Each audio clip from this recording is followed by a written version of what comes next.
당신을 존귀하게 여는 자를 존귀하게 여긴다 했거든요. 그러나 당신을 경멸하거나 멸시하면 하나님 그 사람을 멸시한다고 했어요.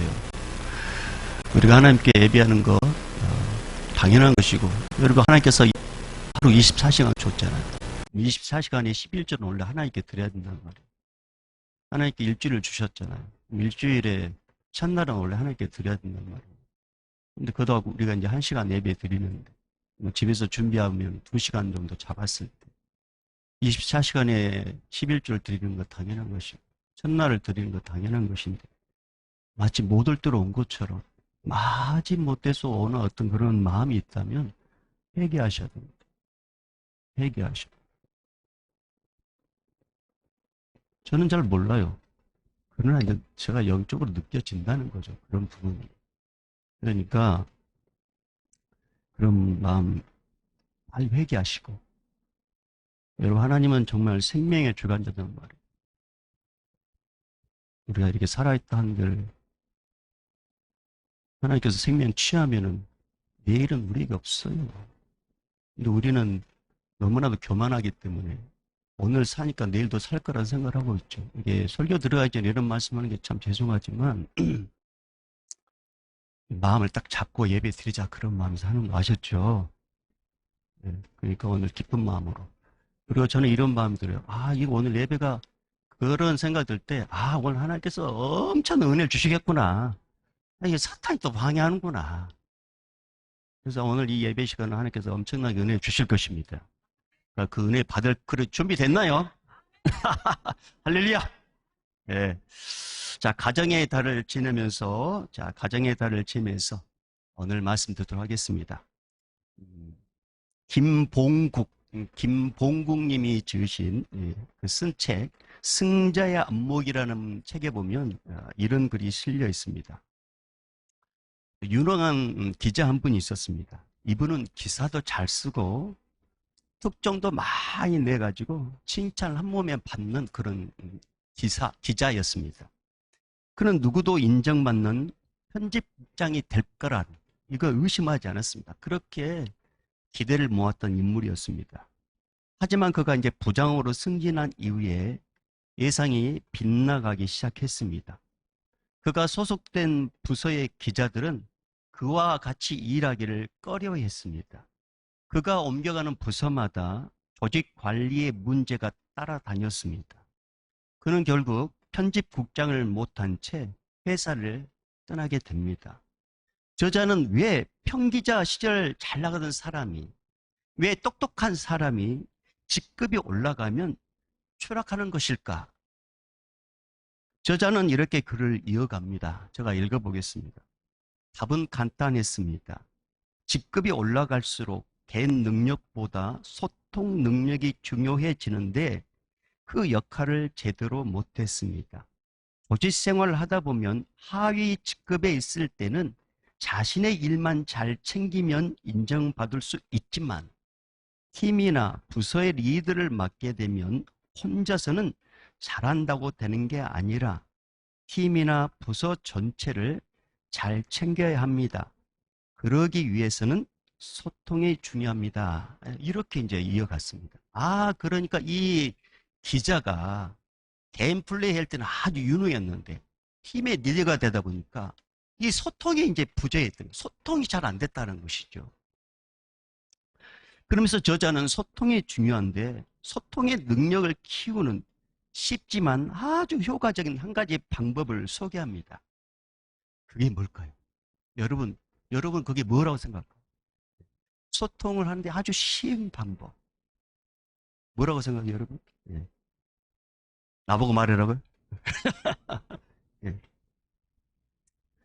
그분이 이렇게 합니다. 먼저 인사하기. 인사.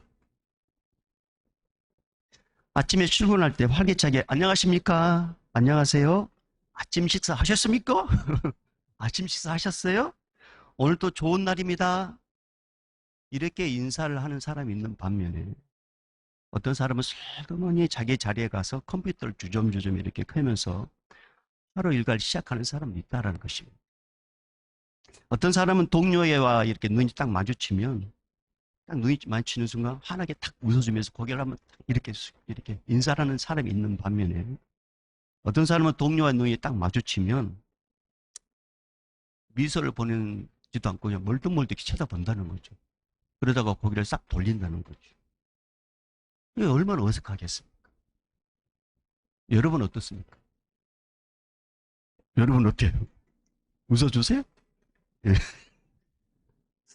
책의 저자는 서로 인사하는 것을 이렇게 평가합니다. 인사는 회사의 친절을 가늠하는 가장 기본적인 척도이고 회사의 사기를 높여주는 지표고 서로 인사하는 분위기를 보면 회사가 처한 상황을 가늠해 볼 수 있다. 이렇게 이야기합니다. 여러분 뭐 가정에서 이렇게 행복이 넘치고 그러면 깔깔깔 거리잖아요. 근데 이제 뭐 부부싸움하거나 그러면 공기가 차갑잖아요. 회사도 그렇다는 거죠. 잘 되는 회사는 서로 막 활기가 넘치는 거죠. 인사도. 그런데 직원이 알아요. 회사가 끝나는 회사는요, 인사하지 않습니다. 왜 걱정이 앞서니까. 직원이 안단 말이에요. 그러니까 인사도 하는 거죠. 인사를 안 해요. 교회도 마찬가지입니다. 성령 충만한 은혜 충만한 교회는 인사가 넘치고요. 깔깔깔깔깔깔 얘들의 목소리가 막 들립니다. 근데 그러지 않는 교회는 성도들의 얼굴 봐도 인사도 하죠. 마치 뭐 이렇게 빗받으러 온 사람처럼. 그러니 무슨 그게 의뢰가 있겠어요. 그렇습니다. 인사는 모든 예절의 기본이요. 사회생활하는데 가장 기본입니다. 인사는 인과관계를 원활하게 해주는 행위이고 사람됨의 인상을 결정짓는 첫 관문이에요. 저 사람이 인사를 잘하냐 못하냐 보면 저 사람이 인성을 할 수 있단 말입니다. 인사는 나를 돋보이게 만드는 하나의 행동이요. 나를 매너 있는 사람으로 만들어주는 하나의 행위입니다. 그래서 인사 잘하는 사람 중에 불친절한 사람 없고 불친절한 사람 중에 인사를 잘하는 사람이 없어요. 반대로 친절한 사람 중에 인사 못한 사람이 없다는 것입니다. 하루를 기분 좋게 시작하려면 먼저 인사를 하면 됩니다. 상대방의 인사에 어떤 반응을 보일지 연연할 필요가 없어요. 내가 이렇게 인사하면 저 사람을 받아줄까? 그런 생각을 하다 보면 인사를 못하게 된단 말입니다. 내가 상대방에게 인사를 할 때는 작지만 소중한 기쁨을 주려는 마음을 갖고 인사를 하면 되는 거예요. 나의 인사로 저 사람이 기쁨하면 그걸로 족하면 되는 것입니다. 그래서 여러분 인사를 잘하는 사람에게 침뱉는 사람은 아무도 없습니다. 톨스토이는 이런 말을 했어요. 어떠한 경우라도 인사는 부족하기보다 지나칠 정도로 하는 편이 좋다. 이런 말을 했습니다. 우리 교회 안에도 인사를 잘하는 자매님이 한 분 있습니다. 이 좁은 교회 공간에서 본당에 분명히 내가 인사를 받았단 말입니다. 계단을 갔다가 올라오는 사이 또 저를 또 인사합니다. 볼 때마다 인사하는 우리 자매가 있습니다. 제가 그 자매를 보면서 마음이 얼마나 따뜻한지 몰라요. 훈훈합니다. 여러분 인사는 동지의식을 느끼게 하는 촉매제이고 어려운 일이든지 즐거운 일이든지 함께 한다는 생각을 갖게 만드는 것, 이것이 바로 서로 인사를 주고받을 때 가능하다는 것입니다. 특히 비전을 함께하는 조직의 리더가 되려면 인사를 먼저 하는 습관을 가져야 한다는 거죠. 왜냐하면 인사만으로도 서로의 마음이 통하기 때문에 그렇습니다. 우리는 5월달을 지나오면서 부모에게, 나에게 도움을 주었던 어른에게, 또 나에게 가르침을 줬던, 또 지금도 가르치고 있는 스승에게 찾아가서 인사를 했습니다. 5월 마지막 주, 가정의 달을 마무리하면서 예수님을 믿는 자로서 우리 한 가지, 5월달뿐만 아니라 6월달에도, 올해뿐만 아니라 내년에도 우리가 하나님 나라에 갈 때까지 포기하지 말고 반드시 실천할 게 있는데 그게 뭘까요? 먼저 입술로 인사하자는 것입니다. 근데 여러분 인사할 때 입술로만 안녕하세요? 안녕하세요? 그런 것보다 인사할 때 편하게 안녕하세요. 느끼합니까? 여러분 인사할 때 그냥 이게 입술로 안녕하세요. 그냥 안녕하세요. 입술로만 하는 인사가 있단 말입니다. 그런 인사는 전혀 감동이 없단 말입니다. 자, 웃어보면서 마스크, 자, 마스크 미나 미녀 여러분들이시죠. 눈으로 옆에 분에게 안녕하세요. 인사합시다. 안녕하십니까? 안녕하세요. 네. 여러분 환하게 웃으면서 인사하는 거. 이거 우리가 해야 될 일입니다.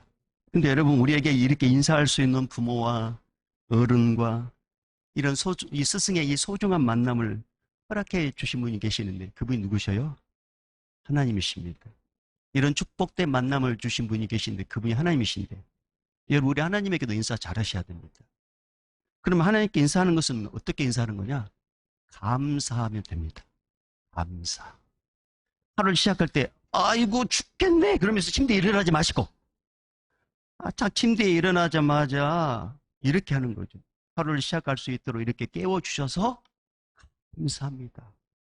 여러분, 어제 저녁에 잤는데 아침에 못 일어난 사람들이 많다는 거예요.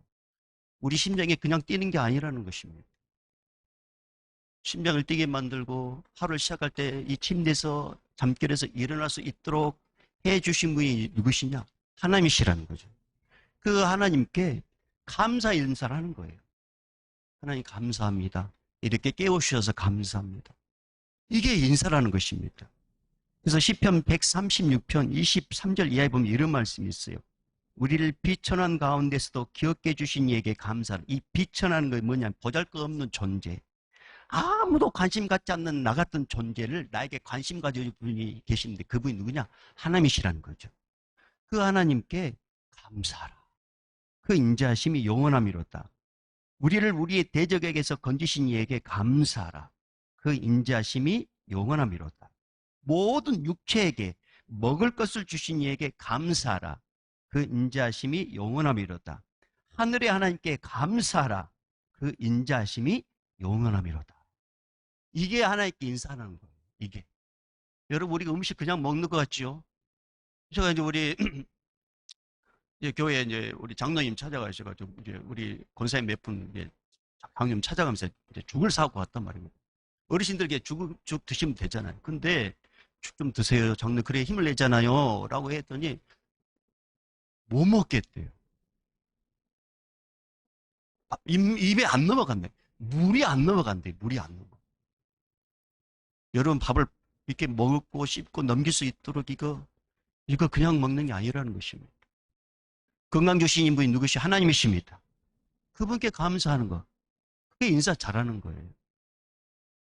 사랑하는 여러분, 우리 5월달이 지나면서 이 가정의 달을 지나면서 주변 사람들에게는 인사를 잘하고 할렐루야. 하나님께는 감사를 잘하십시다. 네, 이걸 꼭 기억하십시오. 이거. 두 번째로 가정의 달을 지내면서 잊지 말고 꼭 기억해야 될 게 뭐냐? 그것은 하나님의 도움이 없이는 하나님의 보호하심이 없이는 가정도 자녀도 부모도 사업장도 직장도 내 뜻대로 되지 않는다라는 것을 알아야 됩니다. 다시 말하면 하나님의 도움 없이는 무슨 일을 하든 간에 아무리 노력을 해도 애를 써봐도 내가 할 수 없는 한계에 부딪힐 때가 있단 말입니다. 소용없이 되는 때가 있단 말입니다. 그러니까 하나님의 은혜를 기억하라는 거죠. 그래서 오늘 본문 1절, 2절에는 그 말씀하고 있는 거예요. 자, 본문 1절, 2절 읽어봅니다. 시작. 여호와께서 집을 세우지 아니하시면 세우는 자의 수고가 헛되며 여호와께서 성을 지키지 아니하시면 파수꾼의 깨어있음이 헛되도다. 너희가 일찍 일어나고 늦게 누우며 수고의 떡을 먹음이 헛되도다. 그러므로 여호와께서 그의 사랑하는 자에게는 잠을 주시는 도다. 아멘. 이 말씀을 새 번역의 성경에 이렇게 기록해놨어요. 좀 더 쉽게 기록해놨어요. 새 번역 성경에 이렇게 기록해놨습니다. 한번 들어보세요. 주님께서 집을 세우지 아니하시면 집을 세우는 사람의 수고가 헛되며 주님께서 성을 지키지 아니하시면 파수꾼의 깨어 있음이 헛된 일이다. 일찍 일어나고 늦게 눕는 것, 먹고 살려고 애써 수고하는 모든 일이 헛된 일이다. 진실로 주님께서는 사랑하시는 사람에게는 그가 잠을 자는 동안에도 복을 주신다. 이 말씀입니다. 여러분, 이 말씀의 요지가 뭐예요? 하나님을 절대적으로 의지하라. 하나님을 절대적으로 의지하라. 여러분, 일찍이 사도 바울은 이 사실을 알았어요. 당신이 예수를 믿고 이제 하나님을 인격적으로 만나고 예수를 구원자를 믿고 복음을 증거하면서 죽을 고비를 많이 넘겼단 말입니다. 그럴 때마다 하나님의 도움을 받았어요. 사도 바울은. 그래서 사도 바울이 이거 내 마음대로 안 되는구나. 그래서 뭐라고 고백하냐면, 나의 나된 것은 다 하나님의 은혜입니다. 이렇게 고백한 거예요. 나의 나된 것은 나의 하나님의 은혜입니다. 여러분, 그렇습니다.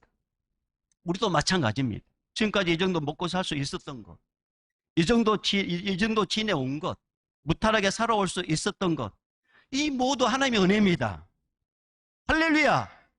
이 모두 하나님의 은혜란 말입니다. 그런데 많은 사람들이 사실을 잘 몰라요. 마치 자기 자신의 어떤 능력이 있는 것처럼 착각을 한단 말이에요. 자기 자신이 뭔가 능력이 있는 것처럼. 누가복음 5장 말씀 보면 베드로가 처음에 그런 생각을 갖고 있었습니다. 그런 착각을 갖고 있어요. 자기의 무슨 능력이 있는 것처럼 생각했어요. 그래서 밤을 새면서 금을 재는데 고기 한 마리 잡지 못해. 이상하네. 분명히 고기가 잡혀야 되는데. 그렇게 이제 피곤함을 이끌고 이제 막 금을 씻고 있었습니다. 왜냐하면 빨리 금을 씻고 밥 한 술 뜨고 가서 한숨 자고 빨리 일어나 또 그물질 해야 되니까. 그래야 먹고 살아야 되니까. 그렇게 힘들게 이제 그물질을 이제 씻고 있는데 안에 어떤 분이 딱 오시더니 배에 잠깐 올라가도 되냐고. 올라오시라고. 잠깐 좀 이렇게 땅에 밑에 좀 뛰게 달라고. 뛰었단 말입니다. 그러는데 사람들이 막 몰려. 그 사람들이 다 이제 하나님 나라를 전파했단 말이에요. 그러니까 베드로가 금을 씻고 있는데 이분이 예수란 분이구나. 그렇게 생각하고 있었습니다. 근데 이제 예수님께서 이제 다 말씀 전하고 나서 베드로가 뭐라 하냐면 깊은 곳에 가서 금을 내려라는 거예요. 베드로가 하는 말이 뭐냐? 내가 어릴 저녁에 가서 금을 내려봤어요. 그가 분명히 해봤단 말이에요. 그런데 선생님 말씀에 내가 의지하면 금을 내려보겠습니다. 그러고 나서 깊은 곳에 가서 금을 내려봤단 말입니다. 그리고 이제 이렇게 금을 딱 올려봤어요. 근데 뭔가 묵직함이 느껴져요. 금방 알았어. 이거 고기구나. 그러면 다 힘을 내 이렇게 금을 올려봤더니, 혼자서 들어 올릴 수 없을 만큼 이렇게 그물에 고기가 잡혀온 것이었습니다. 그래서 저기 있는 야고보 요한 좀 도와달라고. 그래서 두 배에 가득 고기를 잡았단 말이에요. 이 고기를 딱 잡자마자 베드로가 예수님 앞에 탁 무릎 꿇습니다. 그러면서 뭐라고 하냐면, 주여, 나는 죄인입니다. 나를 떠나소서. 베드로는 알았어요. 지금까지 나의 능력이 아니었구나. 내가 고기 잡는 건 나의 이 힘이 아니었구나. 하나님의 은혜였구나. 그러면서 이 하나님을 내가 몰라보는 게 이게 죄르구나. 그래서 주님 앞에 딱 물고 나는 죄인입니다. 내가 당신을 몰라봤습니다. 내 능력이 아니었다는 것을 알았습니다. 나는 죄인입니다. 이걸 고백했단 말입니다. 이 고백을 듣고 예수님께서 뭐라 말씀하시냐? 누가복음 5장 10절 말씀에 무서워하지 말라. 이제 후로는 내가 사람을 취하리라. 무슨 말이에요? 자기 약함을 아닌 베드로를 예수님께서 이제 새로운 삶으로 인도하겠다는 뜻입니다. 나의 능력이 아닌 주님의 능력으로 내가 살았습니다는 아는 자는요, 하나님께서 귀하게 여기셔요. 그리고 그 영혼을 귀하게 쓰신단 말이에요. 사랑하는 여러분, 저는 여러분이 이렇게 살고 이렇게 지금까지 누려왔던 거, 여러분의 능력이 아니라 하나님의 능력인 것을 이 시간에 고백하길 바랍니다. 이걸 알길 바랍니다. 근데 우리는 잘 모른단 말이에요. 그러니까 하나님께서 말씀으로 분명히 보여주신 부분이 있어요. 자, 오늘 말씀은 이제 책갈피 끼시고 신명기 8장으로 갈 거예요. 신명기 8장. 자, 우리 성경책 있으신 분 한번 찾아봐요. 신명기 8장, 구약성경 275쪽. 신명기 8장 11절에서 20절까지. 신명기 8장 11절에서 20절까지. 다 찾으셨으면 아멘. 자, 11절에서 20절까지 읽어봅니다. 시작. 내가 오늘 내게 명하는 여호와의 명령과 법도와 규례를 지키지 아니하고 내 하나님 여호와를 잊어버리지 않도록 삼갈지어다. 내가 먹어서 배부르고 아름다운 집을 짓고 거주하게 되며 또 내 소와 양이 번성하며 내 은금이 증식되며 내 소유가 다 풍부하게 될 때에 내 마음이 교만하여 내 하나님 여호와를 잊어버릴까 염려하노라. 여호와는 너를 애굽 땅 종되었던 집에서 이끌어내시고 너를 인도하여 그 광대하고 위험한 광야 곧 불뱀과 전갈이 있고 물이 없는 간조한 땅을 지나게 하셨으며 또 너를 위하여 단단한 반석에서 물을 내셨으며 내 조상들도 알지 못하던 만나를 광야에서 내게 먹이셨나니 이는 다 너를 낮추시며 너를 시험하사 마침내 내게 복을 주려 하심이었느니라. 그러나 내가 마음에 이르기를 내 능력과 내 손의 힘으로 내가 이 재물을 얻었다 말할 것이라. 내 하나님 여호와를 기억하라.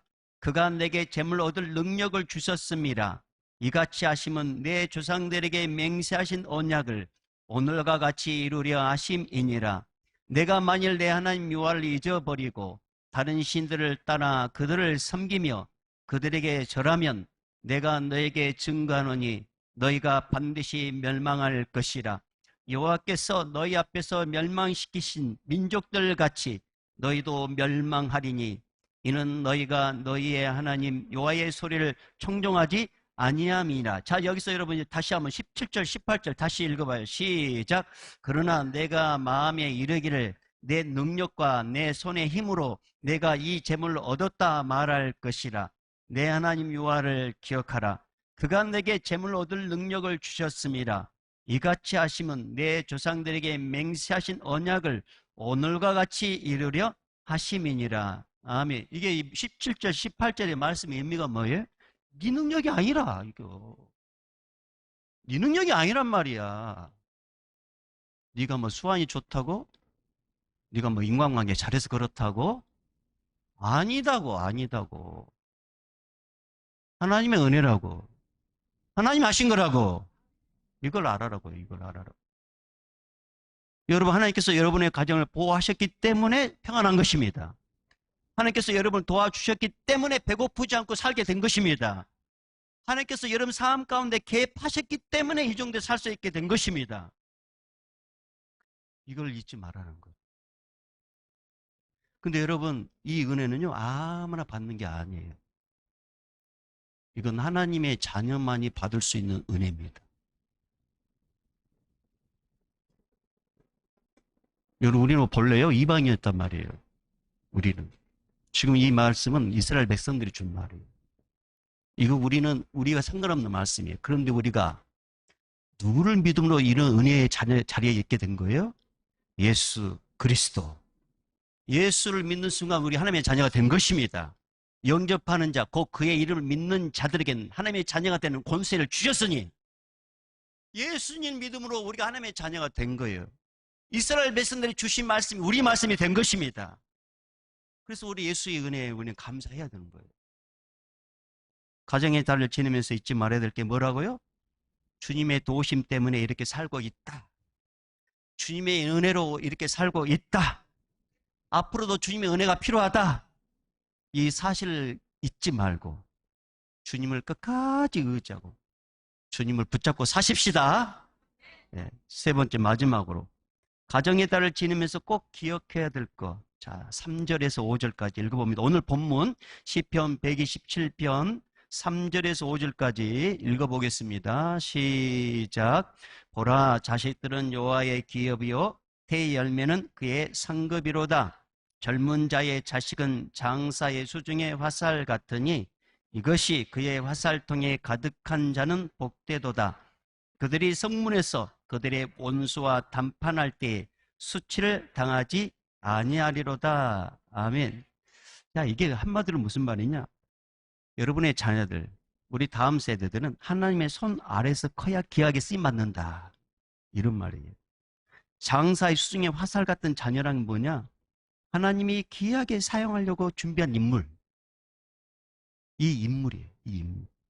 여러분, 이새의 아들에게 8명 아들이 있었단 말이에요. 어느 날 사무엘 선지자에게 이새의 가정에 가면은 내가 선택한 왕이 될 인물이 있다고 합니다. 그러니까 이새의 집에 이제 사무엘 선지자가 왔어요. 사무엘 선지자가 이새에게 너의 아들 좀 다 불러오라고 합니다. 아들들이 모였어요. 그런데 이제 첫째가 누구냐? 첫째를 딱 지나갑니다. 첫째가 이제 엘리압이단 말이에요. 엘리압. 사무엘 선지자 엘리압을 딱 보는 순간 마음속에 이 사람. 왜냐하면 키가 너무 크고요. 그 다음에 몸이 아주 좋아요. 저는 그래서 키 크고 몸 좋은 사람 싫어합니다. 제가 키가 적기는 키가 크고 몸이 아주 딱 봤을 때 왕감. 이 사람이다. 딱 이렇게 생각 먹는데 주님께서 뭐라 말씀하시냐. 말씀이 탁 차고 들어요. 그의 용모와 키를 보지 마라. 사람은 외모를 보거니와 나 여호와는 중심을 보느니라. 이 말씀하는 거. 그러니까 둘째 이제 아비나답, 셋째 삼마. 그러면 7명까지 다 지나가는데 하나님께서 아무 말씀하지 않는 거예요. 헷갈리게 삼위일신이요. 분명히 이세의 집에 이렇게 아들 중에 왕이 될 감이 있다고 해서 그 기름 부으라고 날 보냈는데 헷갈린 거예요. 아들 다예요? 아니 저기 막내가 있는데 지금 막내는 지금 양치고 있어. 그럼 그 애 데리고 와라고. 그래서 이제 사람을 그분이 보냅니다. 이 양을 치고 있는데 이제 그 애가 누굽니까? 이제 다윗이죠. 이제 사무엘 선지 앞에 딱 다윗이 와가지고 다시 딱 보는 순간 하나님께서 감동을 딱 주십니다. 이가 크니 일어나 기름을 부으라. 이 8명의 자식 가운데 하나님을 이 아들을 준비해놨단 말이에요. 그래서 이 다윗이 통해서 이 통일 왕국이 되고요. 이 다윗이 지금의 이스라엘의 국기의 다윗별이 된 거예요. 그리고 사울 왕 대신에 정말 무너진 이 이스라엘 땅을 다시 회복하기 위해서 이 기이하게 이 아들을 구별했다는 것입니다. 여러분 다윗은요 그냥 그렇게 하나님께 마음에 썩던 인물이 아니었어요. 평소에 그의 삶이 늘 하나님과 함께 했단 말입니다. 평소에. 여러분 우리 하나님은 외모를 보지 않고 마음의 중심을 보신다 했어요. 여러분의 자녀들이 우리 교회의 다음 세대들이 이 시대에 하나님께 쓰임받게 하려면 어렸을 때부터 구별된 삶을 살도록 가르치셔야 됩니다.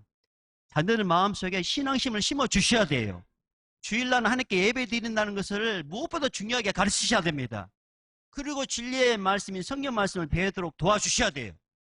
왜냐하면 어렸을 때부터 하나님은요 그런 영혼들을 다 구별해가지고 영적 혼탁한 이 시대에 쓰시기 위해서 그렇다는 거죠. 이게 화살의 장소의 화살 같은 거예요.